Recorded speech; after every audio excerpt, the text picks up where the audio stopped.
Hoy vamos a dar continuación a la quinta parte de este libro de Ruth, un viaje de fe, y yo le he titulado a esta porción de la palabra Un nuevo comienzo. Bendigo a todos los que nos ven detrás de esa cámara, que esta palabra también sea de bendición para ustedes, que hoy hable también a sus vidas. Y bien, vamos a leer ese versículo número 22, nada más. Ruth, capítulo número 1, versículo 22, lo hacemos juntos. La palabra de nuestro Dios dice así: Así volvió Noemí y Ruth la moabita, su nuera con ella. Volvió de los campos de Moab y llegaron a Belén al comienzo de la siega de la cebada. Aquí nos da unos datos muy importantes, ¿sí? Dice, así volvió Noemí. ¿Cómo vimos que vuelve Noemí? Vuelve abatida, vuelve triste, vuelve desolada, vuelve en amargura de espíritu por haberse apartado del Señor, por no haber consultado a Dios, por no haber puesto a Dios primeramente antes de tomar una decisión. Dice, así vuelve Noemí, pero también vuelve reconociendo esta condición y vuelve en humildad. Vuelve reconociendo que lejos de Dios no hay nada bueno, solamente hay desolación. Y glorifica a Dios y reconoce que Dios es justo, que los juicios de Dios son justos. Él nunca se equivoca. Cuando nos manda alguna prueba, cuando nosotros atravesamos algún valle, no es injusto. A veces llegamos a pensar, no me lo merezco. ¿O por qué me está pasando esto? ¿Por qué está pasando esta situación? Si yo esto, si yo lo otro, si yo aquello. Pero Dios nunca se equivoca, hermanos. Él es perfecto. Él es perfecto en todos sus caminos. Y cada situación, cada circunstancia que llega a pasar a nuestras vidas es para glorificar su santo nombre. Y es lo que está haciendo Noemí, reconociendo a ese Dios y regresando a la casa de pan, regresando al lugar de la bendición, regresando a su lugar de origen. Y dice después, y Ruth la moabita. Esto lo vamos a ver continuamente. Va a ser como un apodo, vamos a decir así. Cada vez que veamos el nombre de Ruth, siempre va a haber este indicativo. Ruth la moabita. Pero no crean que era un título como diciendo, por ejemplo, Ariel el veracruzano, vamos a decir, que sabemos. O por ejemplo, nuestra hermana Monse, ¿no? Decimos nuestra hermana Monse, la de Oaxaca. Así ubicamos, ¿no? A veces a la gente, ¿no? Cuando es de otro lado, cuando es de otro estado de la República. Pero no lo hacemos despectivamente, sino lo hacemos para ubicar a veces a la persona. Pero lamentablemente aquí, Ruth, la moabita, o como dice en el Tanaj, dice Ruth la moabilla. Lo habla despectivamente. ¿Por qué? Acuérdense que en la introducción hablamos que la región de Moab, el pueblo de Moab, fue un pueblo idólatra. Y el pueblo de Moab tenía prohibido entrar a la congregación de los hijos de Israel. ¿Por qué razón? Porque cuando el pueblo de Israel se encontraba vagando en el desierto, ¿qué hicieron ellos? No les quisieron dar agua, no les permitieron entrar a su territorio. ¿Y por qué se enojó tanto Dios con ellos? Porque son hermanos, porque son familia, ¿sí? Recordemos que son descendientes Amón y Moab. ¿De quién? Lo vimos apenas. ¿De quién? De Lot. ¿Y Lot era sobrino de quién? De Abraham, ¿sí? Entonces, de ahí viene el pueblo de Israel. Eran parientes y ellos no quisieron dejar entrar al pueblo de Israel. Entonces Dios se enoja tanto con este pueblo que les prohíbe. Dice, no va a entrar ningún moabita a la congregación de los hijos de Israel. Entonces, ¿te imaginas cuál fue la reacción del pueblo? De ver llegar a Noemí en una situación difícil y con una extranjera moabita. Por eso dice, y Ruth la moabita. Aquí lo impresionante y lo maravilloso es que esta moabita venía ya no para ser una moabita. Esta moabita había decidido ser hija de Dios. Había decidido ser parte del pueblo de Israel. Así que, pero la gente no lo sabía.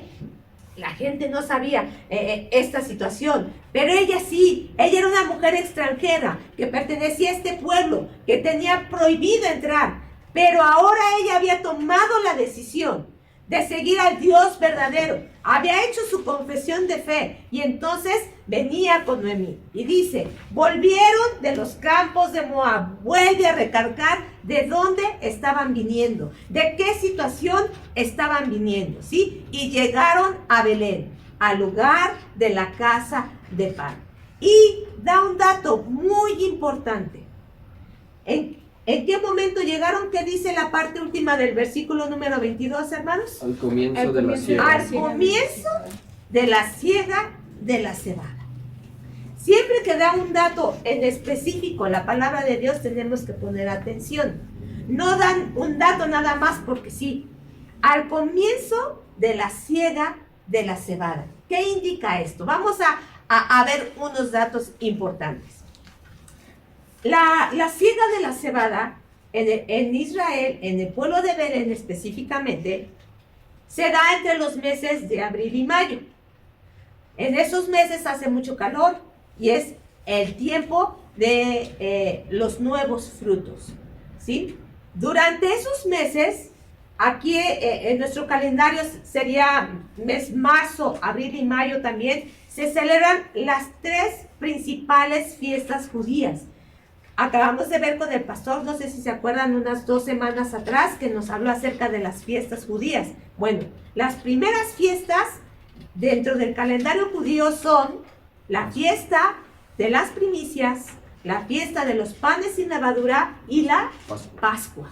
3 de las principales fiestas se celebraban durante este periodo. Entonces, cuando empezaba la cosecha de la cebada, era el primer cereal. La cebada, ¿cómo se dice? Madura primero que el trigo. Es el primer cereal que madura en ese tiempo. Entonces, se cosechaba, era un tiempo de alegría, era un tiempo en la que se participaba de la bendición de la cosecha. Y a su vez, este era un símbolo de nuevos comienzos y de ver la fidelidad y la provisión de Dios. Entonces, cuando se fue Noemí, ¿en qué momento se fue? ¿Se acuerdan cómo estaba esa región? En crisis. Había crisis, había hambre, la tierra no estaba fructificando. ¿Te imaginas ese escenario? Ver un campo estéril, ver un campo árido, ver un campo que es para cosechar, que no dé fruto. ¿Por qué? Porque tal vez había sequía, tal vez el grano se pudrió, no sé, diferentes situaciones, o vino una plaga.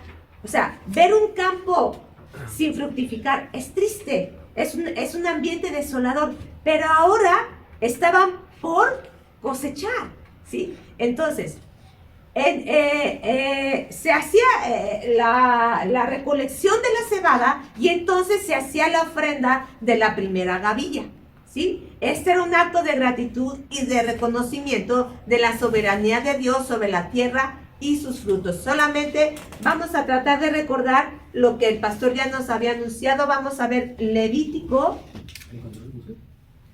capítulo número 23, versículo número 10 nada más. Vamos a leer eso. ¿Qué nos dice la palabra de Dios? Levítico 23, 10. Sí, la palabra de Dios dice así: habla a los hijos de Israel y diles: cuando hayáis entrado en la tierra que yo os doy y seguéis un mes, traéis al sacerdote una gavilla por primicia de los primeros frutos de vuestra siega. Y bueno, todo el capítulo 23 habla acerca de esto, ¿sí? Entonces, ellos recogían y llevaban ofrenda y la presentaban al sacerdote. El momento de la cosecha de la cebada y del trigo eran muy importantes para la celebración de las fiestas, ¿sí? Si no había cosecha, ¿qué iban a presentar? Si no había cosecha, ¿con qué se iba a preparar el pan para los panes de la proposición? ¿Con qué se iba a preparar el pan para la Pascua? Entonces, Era muy importante esto. Entonces no solamente era el que ya iba a haber alimento en Belén. No solamente era eso, sino que la bendición de Dios estaba llegando nuevamente a ese pueblo y entonces iban a poder celebrar estas fiestas. Se iba a poder presentar ofrenda delante de Dios, ¿sí? Entonces, es bien importante, hermano, cuando Dios te da esa bendición. Siempre que Dios te dé bendición, hay que traerle ofrenda al Dios. ¿Por qué? Porque así estamos reconociendo que Él está bendiciendo nuestra tierra, que Él está bendiciendo nuestros trabajos, lo que sea. Vienen aguinaldos, vienen algunos bonos para algunos, tal vez vales, no sé, muchas cosas. Es la bendición de Dios. No se te olvide traerle ofrenda a Dios y reconocer con eso que Él es el que provee todas las cosas. Sí, Amén. amén. Entonces, en este momento fue cuando llegó Noemí y cuando llegó Ruth.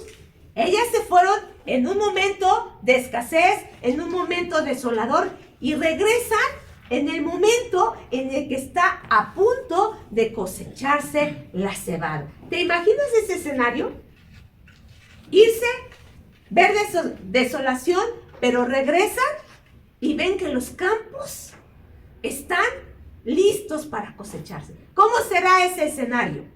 Alegre, sí, contento, darle gracias a Dios. Otro escenario, ¿no? Por eso es que muchas veces la primavera, por ejemplo, cómo se describe, ¿no? De colores, ¿no? Hasta hay una canción de colores, ¿no? Entonces, ¿por qué? Porque realmente los campos florecen, hay luz, hay vida, hay colores de todo tipo. Entonces, este era ese escenario. Cuando ellas se van de Salvador, pero regresan cuando llega el tiempo de la cosecha de la cebada.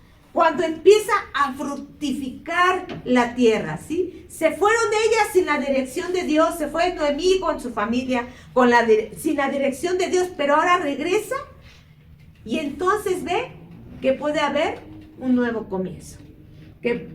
Las cosas van a ser ahora diferentes a cuando ella se fue. Sí. En Dios, hermano, siempre hay esperanza. Amén. Cuando nosotros estamos en Dios, siempre hay esperanza. Aunque el escenario sea devastador por el momento, aunque la situación nos abrume, aunque nos sintamos a veces en amargura de espíritu por la situación, en Dios siempre va a haber un nuevo comienzo, porque no va a ser para siempre.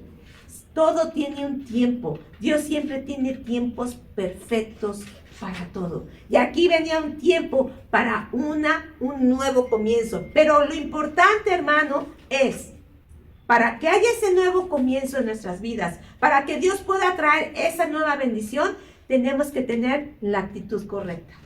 La actitud como la que tuvo Noemí, reconociendo que separados de Dios hay amargura, reconociendo que si no tomamos la dirección de Dios, siempre vamos a tener pérdida.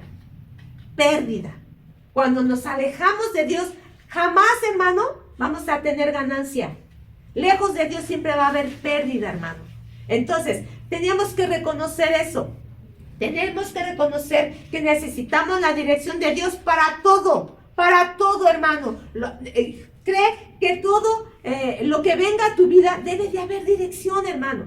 Señor, ¿quieres que vaya aquí? No es una exageración, no es un fanatismo.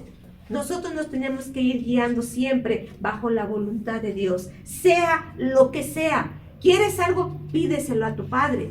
¿Quieres ir a algún lado? Pídeselo a Dios para que así, a donde tú vayas, a lo que tú hagas, vayas con la bendición de Dios. Y entonces vas a fructificar. No va a haber pérdida, va a haber bendición. Pero también tenemos que tomar la actitud de Ruth. ¿Qué hizo Ruth para poder tener un nuevo comienzo? Tuvo que renunciar a lo que no le agradaba a Dios. Renunció a su tierra, renunció a su familia, renunció a sus dioses. Y estuvo dispuesta a la voluntad de Dios. Porque cuando ellas salen de Moab, dice que ella estaba dispuesta a lo que Dios quisiera hacer en su vida. Y también nosotros tenemos que tener esta actitud de Ruth. Renunciar a aquello que no le agrada a Dios. renunciar a aquellos apegos, renunciar a aquellas cosas, renunciar a aquellos ídolos que nos pueden apartar de la voluntad de Dios, que nos pueden alejar de lo que Dios quiere hacer y estar bajo la voluntad de Dios en todo momento. Y entonces sí va a haber un nuevo comienzo, entonces sí hay esperanza, pero todo es tomando la actitud correcta. ¿Estamos, hermanos? Sí, amén. Bien, regresemos a Ruth, mis hermanos. Y entonces, este es el escenario, ¿sí? Aquí, este libro lo podemos ver como escenas de teatro. Primer acto, toda la desolación, toda la amargura, toda la situación en la que se vio envuelta Noemí y su familia. Pero viene el segundo acto.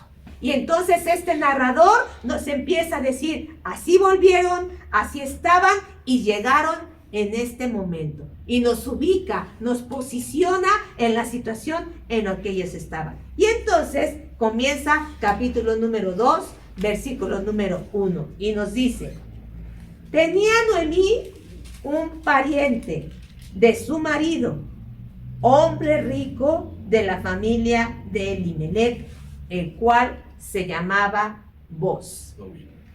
Y nos da este antecedente. Tenía Noemí un pariente. ¿Y eso qué? ¿Qué tiene de importante saber que Noemí tenía un pariente? ¿Sí? Y es más importante de lo que podemos pensar. ¿Sí? Noemí, cuando llega a Belén, seguro llegó a su casa, la que dejó 10 años atrás. ¿Sí? Lo más seguro es que ella también tenía tierras. Ellos no eran una familia pobre. Ellos no eran una familia que no tuviera riquezas. Ellos tenían buena posición, hermanos. Tenían una buena posición. Y ahorita vamos a confirmarlos porque se los digo. Una, por el asombro de las mujeres cuando vieron llegar a Noemí. ¿Sí? Porque dicen los comentarios que Noemí era una mujer que se vestía bien, que tenía joyas, que se arreglaba. Y cuando regresa menesterosa, regresa desarreglada, regresa sin ese lujo, sin esa forma que ellas estaban acostumbradas a verla, ¿sí? Pero para poder salir adelante nuevamente en la tierra de Belén, ¿cómo le iba a hacer? Si no tenía marido, si no tenía hijos, era viuda y venía con una mujer extranjera. Probablemente iba a tener que vender algunas de sus propiedades para poder subsistir en lo que iban a ver cómo le iban a hacer, ¿sí? Porque ¿de qué otra manera? ¿De qué otra manera iban a sobrevivir ellas? ¿Sí? Pero dice aquí la palabra de Dios que ella tenía un pariente. Y esto es muy, muy importante. ¿Por qué? Teníamos que entender las leyes judías, algunas de las leyes judías que estaban en ese momento. Y una de esas leyes de Moisés, que Dios le dio a Moisés, que Dios estableció, y dentro de esas leyes hay una ley que se llama la ley del pariente cercano. ¿Y en qué consiste esta ley? Bueno, a este pariente cercano se le conoce como el Goel. Y Goel significa protector o redentor. Era un jefe de familia importante, podía ser rico o de muy buena posición, que podía redimir la propiedad del pariente que estaba en problemas. ¿Qué pasaba? Si yo tenía una deuda con alguien, pues la tengo que pagar. Claro. ¿Sí? Pero a veces me podía ver yo en problemas para pagar esa deuda, pero la tengo que pagar a como dé lugar. No podía haber esa situación de que si yo te pido prestado, te tengo que pagar. Tengo que ver la manera de cómo hacerlo. Si yo, por ejemplo, llego con Ari y le digo, préstame por favor 10,000 pesos y en un mes te los pago. En un mes yo tengo que pagar esos 10,000 pesos, ¿sí? Porque yo ya quedé con él. Pero si yo llego con Ariel y le digo, ¿qué crees que no tengo para pagarte? ¿Cómo le vamos a hacer? Entonces, Yo tendría que vender algo, quedar con él. ¿O sabes qué? Tengo las escrituras de la casa, o sabes qué? Tengo el coche, o sabes qué? Vendo lo que fuera necesario, yo tendría que pagar esa deuda, ¿sí? En un mes. Y a veces la gente no tenía para pagar, porque a veces al que le habían pedido prestado, el prestamista, cobraba intereses. Y entonces, pues ya no más eran los 10,000 pesos, sino eran los 10,000 pesos más el interés, ¿sí? Lo que sucede con muchas tarjetas de crédito, ¿no?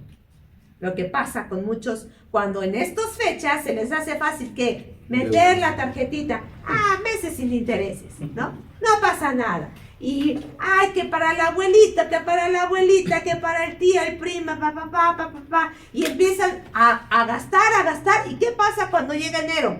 No hay para pagar. No, hombre, por eso se le llama la cuesta de enero, porque ya te das cuenta que ahora ya rebasaste y el banco te va a esperar. No. La tienda departamental te va a esperar.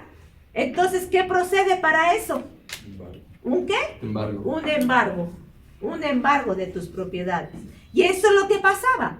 Si tú no podías pagar, tenías que vender tus propiedades y entonces le dabas las escrituras, le dabas lo que tenías al que le tenías que pagar. Pero muchas veces no tenían ni eso. Entonces, ¿de qué manera pagaban? Se vendían a sí mismos.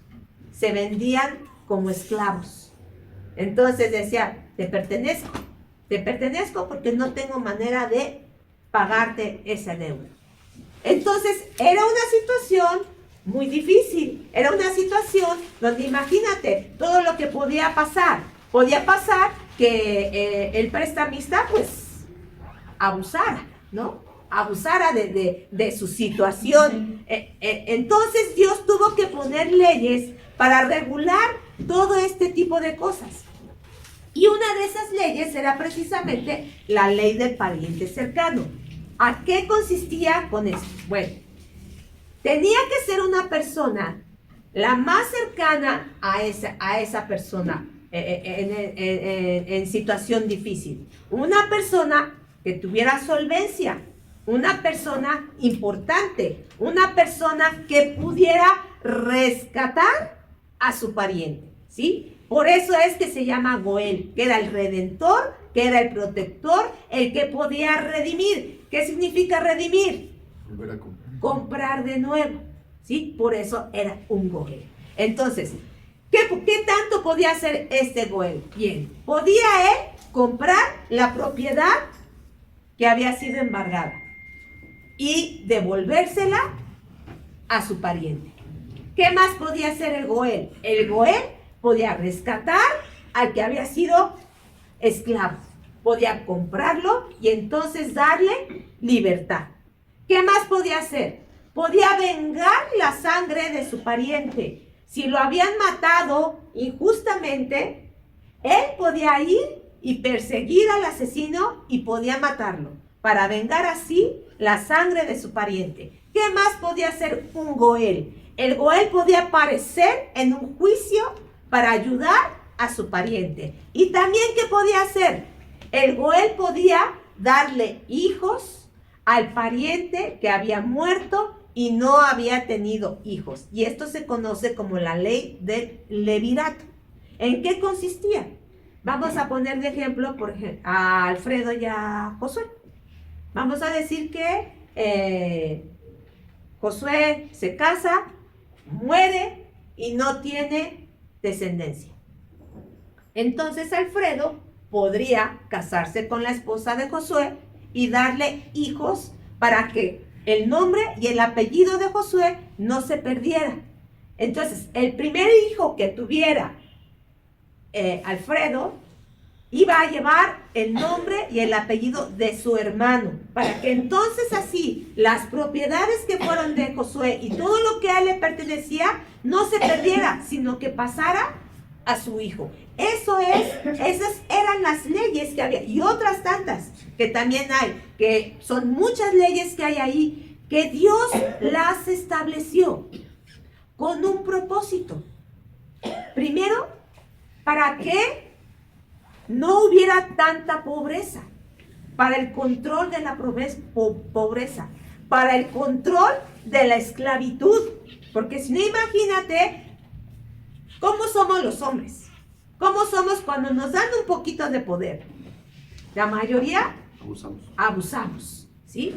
Aparte, le daba seguridad a las viudas, a los pobres y a los huérfanos. Aseguraba para que tuvieran una herencia y protegía sus bienes, ¿sí? Ahora, entendiendo lo que es un Goel, entendiendo la importancia de tener un pariente cercano que nos puede sacar de algún problema, entendemos por qué la importancia que dice aquí. Noemí tenía un pariente cercano. Es de vital importancia este dato. ¿Por qué? Porque Noemí tenía esperanza de poder salir de la situación en la que se encontraba. Porque tal vez Noemí no iba a tener necesidad de deshacerse de sus cosas.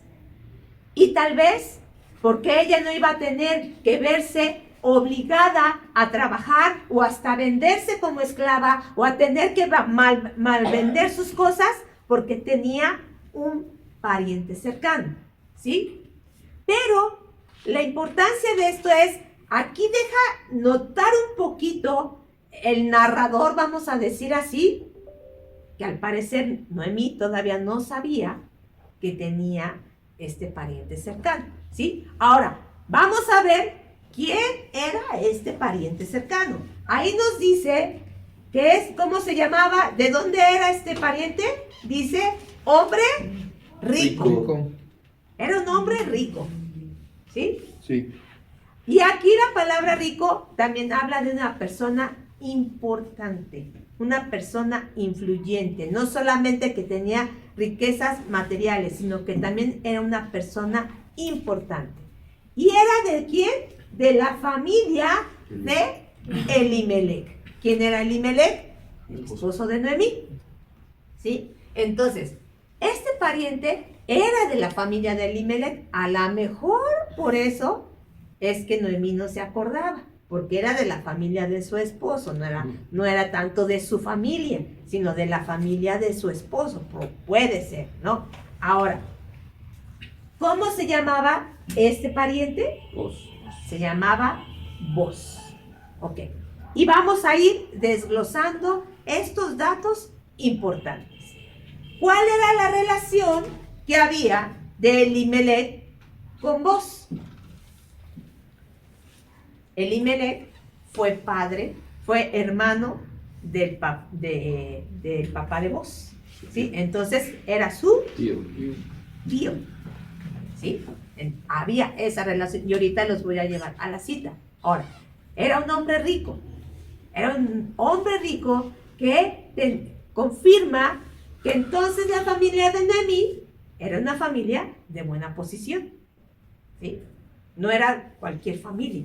Porque si ellos, su hermano de Elimelech tenía estas riquezas y Boz tenía estas riquezas, la familia de Noemí también tenía parte de esas riquezas, ¿sí? Y entonces este se llamaba Boz. ¿Qué significa Boz? Boz significa fuerza, rapidez, agilidad o en él está la fuerza. Eso es lo que significa Boz. Y vamos a ver ¿quiénes son los padres de Boz? Y para eso te invito a que vayamos a Mateo, capítulo número 1. Mateo, No te estoy llevando al Antiguo Testamento, te estoy llevando al Nuevo Testamento. Mateo, capítulo número 1, versículos 4 y 5. Dice la palabra de Dios. Al principio de este versículo, de lo que vamos a leer, ¿qué dice hasta arriba, hermano? Genealogía de Jesucristo. Genealogía de Jesucristo, Fíjate. Nada más para que ahí lo vayamos tomando en cuenta. Versículo 4 dice, Naasón y Naasón a Salmón. ¿Y Salmón engendró a quién? De Rahab a Boz. Y Boz engendró de Ruth a Obed y Obed a Isaí. ¿Sí? Entonces, ¿quiénes fueron los padres de Booz? Salmón y Rahab. Salmón, ¿y quién? Rahab. Rahab. ¿Y quién fue Rahab? La ramera. Algunos comentarios dicen que fue otra Rahab, pero no dan la seguridad tampoco de que haya sido otra Rahab que la que conocemos en el libro de Josué, ¿sí? Y sabemos más o menos la historia de esta mujer. No voy a entrar de lleno porque me adelantaría al final de todo. Entonces, solamente quiero que entendamos la importancia de este pariente cercano. No era cualquiera. No era cualquier pariente cercano, ¿sí? Sino que era una persona rica, importante, influyente y que iba a tener un gran propósito y de ahí iba a venir algo maravilloso, ¿sí? Sí. Ahora, ¿cómo podemos entender entonces que hayan decidido irse a Moab? La familia de Elimelech, si tenían familia importante en esa ciudad. ¿Por qué se fueron? ¿Por qué salieron de Belén? Ahora entendemos por qué no fue la mejor decisión. ¿Qué hubiera pasado si ellos se hubieran quedado en Belén? ¿Qué pasó con los de Belén? ¿Murieron de hambre? ¿Acaso No. menciona la palabra de Dios que murieron de hambre? No. La ciudad de Belén aguantó la prueba. La ciudad de Belén se quedó allí. Y los moradores, como vimos, tuvieron que hacer algo para que Dios los volviera a visitar. Tuvieron que hacer algo para que Dios quitara la hambruna y entonces ahora volviera a fructificar Belén. Si ellos se hubieran quedado ahí, ¿hubiera muerto Elimelech? ¿Hubieran muerto los hijos de Noemí? Pero no existiría Ruth. Ruth no hubiera llegado. Y entonces de Ruth no hubiera venido descendencia. Dios tiene sus planes perfectos, hermanos. No quiere decir con esto que haya sido una buena decisión la que ellos hicieron. No. Los planes de Dios nadie los puede interrumpir. Los planes de Dios son perfectos. Y Él sabe cómo dirige. Él sabe cómo lleva las cosas. Tenía que cumplirse una línea, tenía que cumplirse, ¿sí? Pero tal vez Noemí no hubiera tenido que pasar por tantas vicisitudes si ella hubiera consultado primero al Señor. Si ellos hubieran esperado en Dios, a lo mejor si Dios les dice váyanse para allá y se van con otra confianza y tal vez encuentran, no sé, muchas cosas pudieran haber pasado, ¿sí? Pero aquí nos deja ver, ¿sí?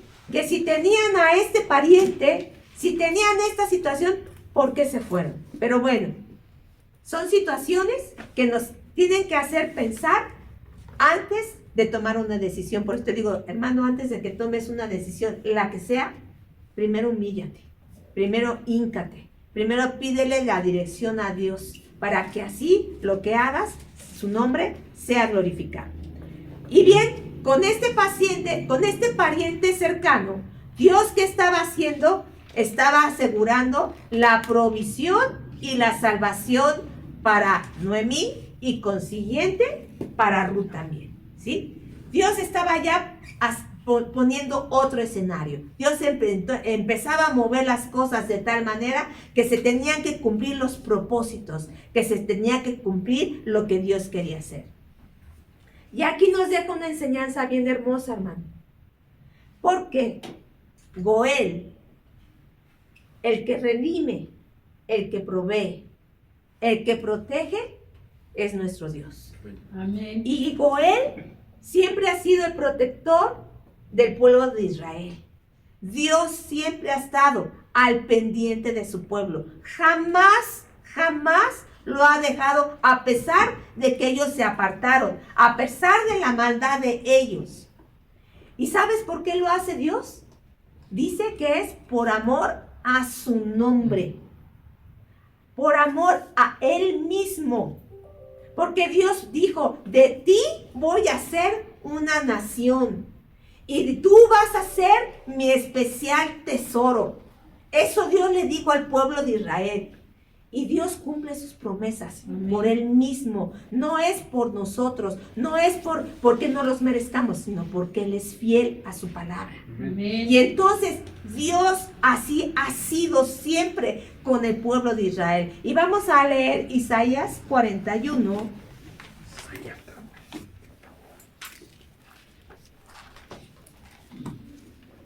Versículo número 14. Y le dice: no temas, gusano de Jacob, oh vosotros los pocos de Israel. Yo soy tu socorro, dice Jehová. El Santo de Israel es ¿qué? Tu Redentor. Tu Redentor. Tu Goel, le está diciendo. Le está diciendo al pueblo de Israel. ¿Cuántas veces el pueblo de Israel fue vendido? ¿Cuántas veces el pueblo de Israel fue esclavo? ¿Cuántas veces al pueblo de Israel lo despojaron de todas sus tierras? ¿Cuántas veces asesinaron injustamente? Pues Dios vino y rescató a ese pueblo. Dios vino y redimió a ese pueblo y lo rescató de Egipto y lo rescató de Babilonia. Y todas las veces que venían a invadir sus tierras, ¿qué hacía Dios? Cuando ellos clamaban, en cuanto ellos clamaban, ¿qué pasaba, hermano? Dios los salvaba. Dios mandaba un libertador. Amén. Escuchaba el clamor del pueblo cuando ellos se humillaban.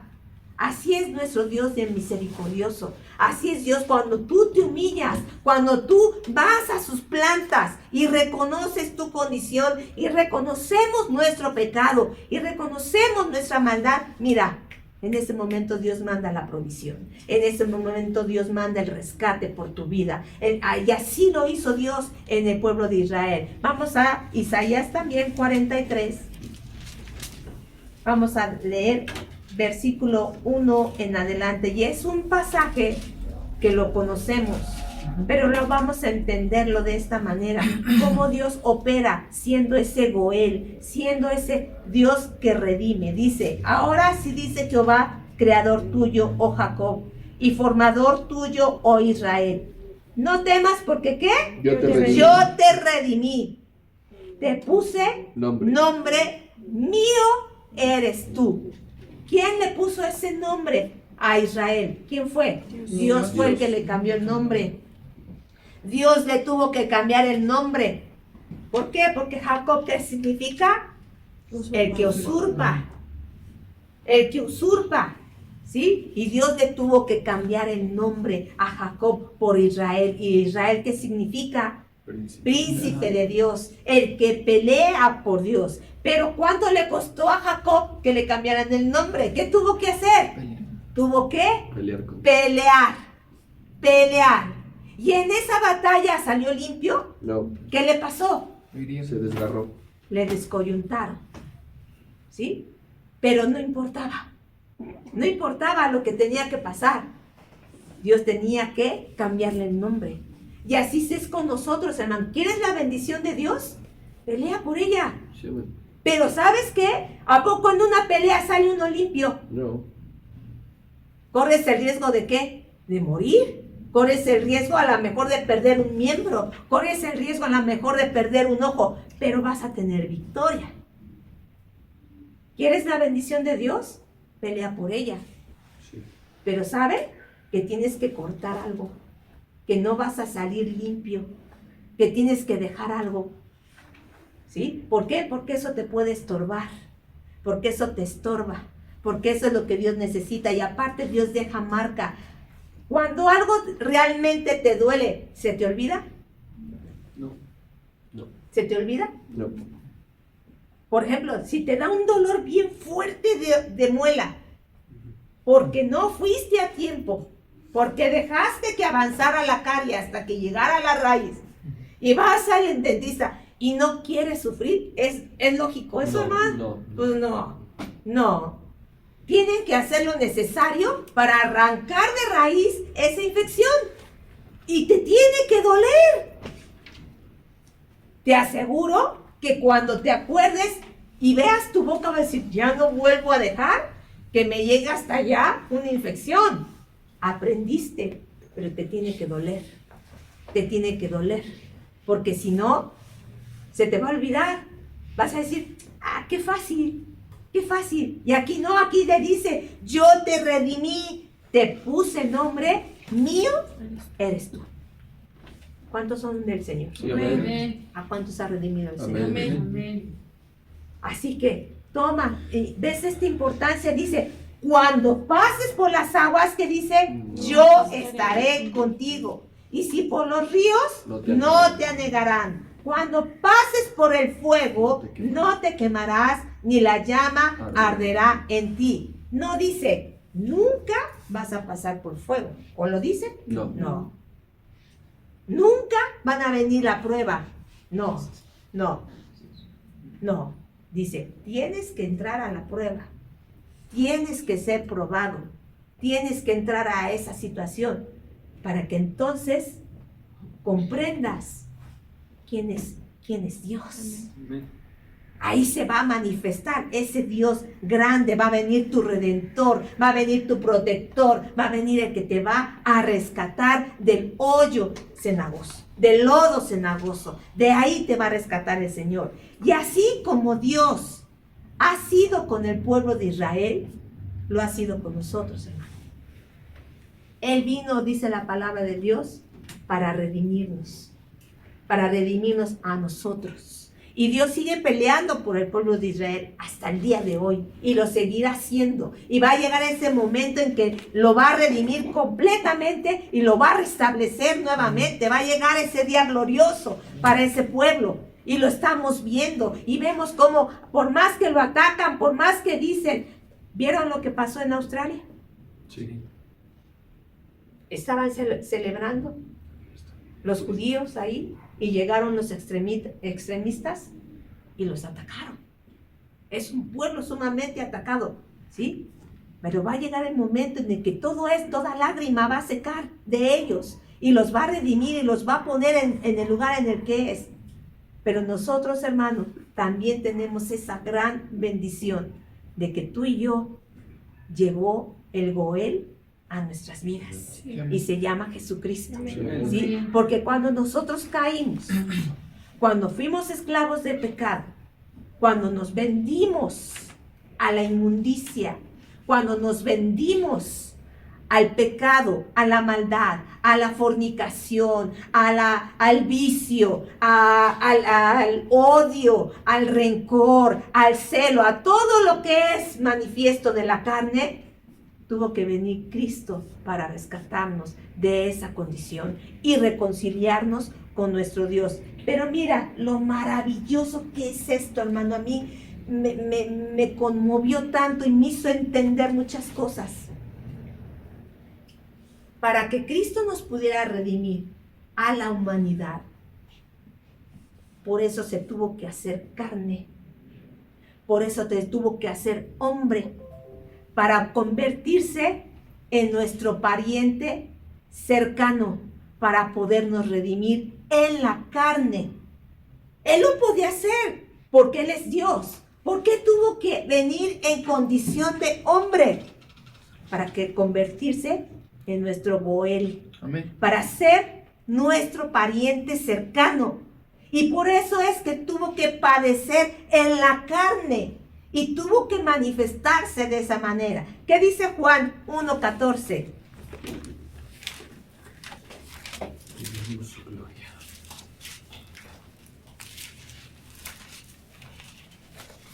Dice la palabra de Dios. Desde el versículo 9. Aquella luz verdadera que alumbra a todo hombre venía a este mundo. En el mundo estaba y el mundo por él fue hecho, pero el mundo no le conoció. A los suyos vino y los suyos no le recibieron. Mas a todos los que le recibieron, a los que creen en su nombre, les dio potestad de ser hechos hijos de Dios. Y aquel verbo fue hecho carne y habitó entre nosotros. Y vimos su gloria, gloria como del unigénito del Padre, lleno de gracia y de verdad. Por eso es que Él tuvo que hacerse carne y habitar entre nosotros, para hacerlo legal, para cumplir la ley de Dios. Dios fue el que puso esa ley del Goel. Dios puso esa ley del pariente cercano. Las leyes que Dios pone, todos apuntan a su redención. No son leyes porque sí. Ay, ¿qué esta ley qué querrá decir? ¿Y por qué esto y por qué el otro? Todo apunta a Cristo. Todo apunta a su propósito. ¿Qué dice Gálatas 4?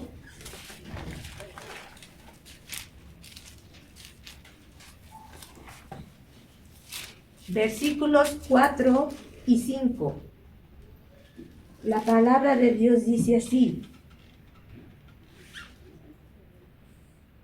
pero cuando vino el cumplimiento del tiempo, Dios envió a su Hijo, nacido de mujer y nacido bajo la ley, para que redimiese a los que estaban bajo la ley, a fin de que recibiésemos la adopción de hijos. De hijos. No nada más fue cualquier cosa, hermano. El que Cristo se hubiera hecho carne. Por eso es tan importante que tú y yo lo entendamos y confesemos que Cristo vino en carne. Aquel que niega que Cristo vino en carne no tiene redención. Porque tuvo que hacerse carne para cumplir la ley. Para cumplir la ley. Para rescatarlos conforme a la ley. Hebreos 2, 14 al 16.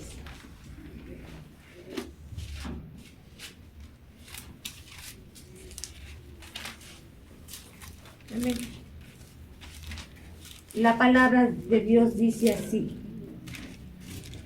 así que, por cuanto los hijos participaron de carne y sangre, Él también participó de lo mismo, para destruir por medio de la muerte al que tenía el imperio de la muerte, es decir, al diablo, y librar a los que por el temor de la muerte estaban durante toda la vida sujetos a servidumbre.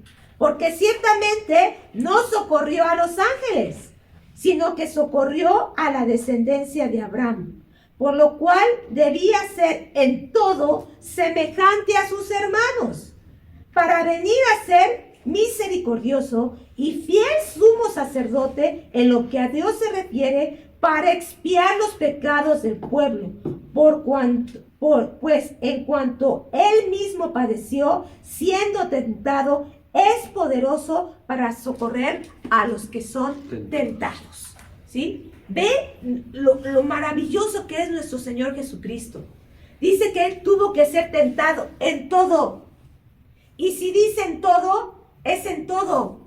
Por eso es que nos entiende. Por eso es el que Él sabe que la condición humana es débil.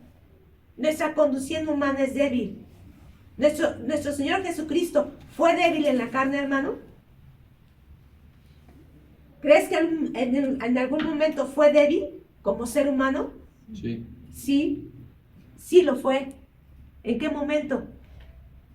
En la oración de Getsemaní. En la oración de Getsemaní. ¿Por qué?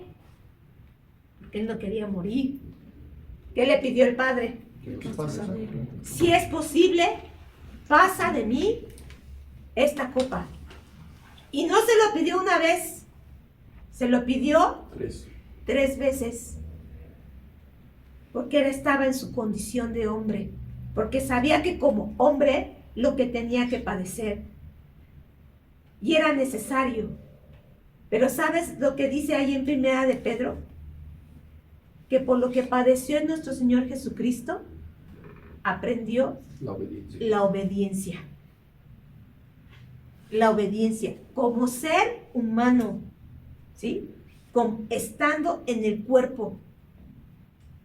¿Por qué tú y yo nos cuesta tanto obedecer? ¿Por qué nos cuesta tanto obedecer? Porque nacimos en esa condición.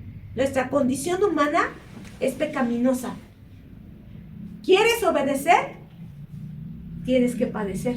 Sí. Tenemos que padecer. Si no padecemos, si no pasamos por lo que nuestro Señor Jesucristo pasó, hermano, nuestra obediencia no es perfecta, por eso nos cuesta tanto. Por eso nos cuesta tanto. Pero cuando estamos en prueba, cuando padecemos, ahí es donde Dios está obrando y perfeccionando su obra en cada uno de nosotros. Así como lo hizo en nuestro Señor Jesucristo. Por eso aquí dice que Él tuvo que padecer lo mismo. Tenía que venir a derrotar la muerte. ¿Cómo? ¿De qué otra manera iba a vencer a la muerte si no se encarnaba? Si no tenía un cuerpo como nosotros. Si Él tuviera un cuerpo inmortal, ¿qué muerte iba a vencer? Ninguna. Por eso tuvo que venir en cuerpo para vencer a la muerte. Y entonces quitar ya ese temor en nosotros de morir. Porque ahora, si tú mueres hoy, ¿qué confianza tienes?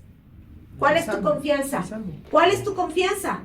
De que ya vino Goel, de que ya vino el Señor, de que ya vino el que te redimió, que ya vino el que te pone un nombre nuevo, que ya vino el que te libertó de la esclavitud, que te sacó de donde estabas. Ahora te ha puesto su nombre. ¿Ves lo maravilloso que es nuestro Dios? Que no es cualquier cosa esto, que no es cualquier cosa. Leemos a veces, tenía un pariente Noemí. Pues sí, tenía un pariente. ¿Y eso qué? Nos está hablando acerca de que ese pariente iba a ser el que le iba a ayudar a salir adelante. Ese pariente iba a ser el que le iba a dar ese nuevo comienzo, el que le estaba dando la esperanza, el que traía la provisión para su vida. Así es Dios con nosotros, hermanos. Sí, Dios tiene la provisión para nuestra vida. Así que no temas. No temas. No digo con eso no te aflijas. No digo con eso no llores. No digo con eso no hay momentos de... Los hay, hermano. Pero esta es nuestra confianza. Sí, tenemos a un Dios que tiene todo bajo su control. Amén. Que tiene todo bajo su control. Dice su palabra. Sea que vivamos, sea que moramos. ¿De quién somos? Del Señor. Del Señor. Amén. Somos del Señor, del que ya dio su vida por cada uno de nosotros, hermano. Amén. Lo interesante de esto, hermano, es que este Goel apenas se le va a revelar a Noemí. Sí. Está por revelarse. Y vamos a ver de qué manera tan maravillosa va a empezar esta revelación en la vida de estas mujeres. Aquí lo maravilloso, hermano, es, y te pregunto, ¿Dios ya se reveló a tu vida? Sí. ¿Ya se reveló ese Goel en tu vida? Entonces, ¿qué temes? Entonces, ¿qué esperas? Para rendirte a Él siempre, para pedir siempre su dirección. ¿En qué problema estás? ¿En qué situación estás? Pídele dirección a Dios. Él siempre tiene el control de todo. Así que, hermano, que el Señor nos bendiga, que el Señor siga haciendo su obra, que Él nos siga dando esa confianza. Acuérdate, nuestro Señor ya pagó. Nuestro Señor pagó nuestro rescate. Ahora dice, por eso dice, ahora podemos entrar como confiadamente, porque Él ya pagó. Amén.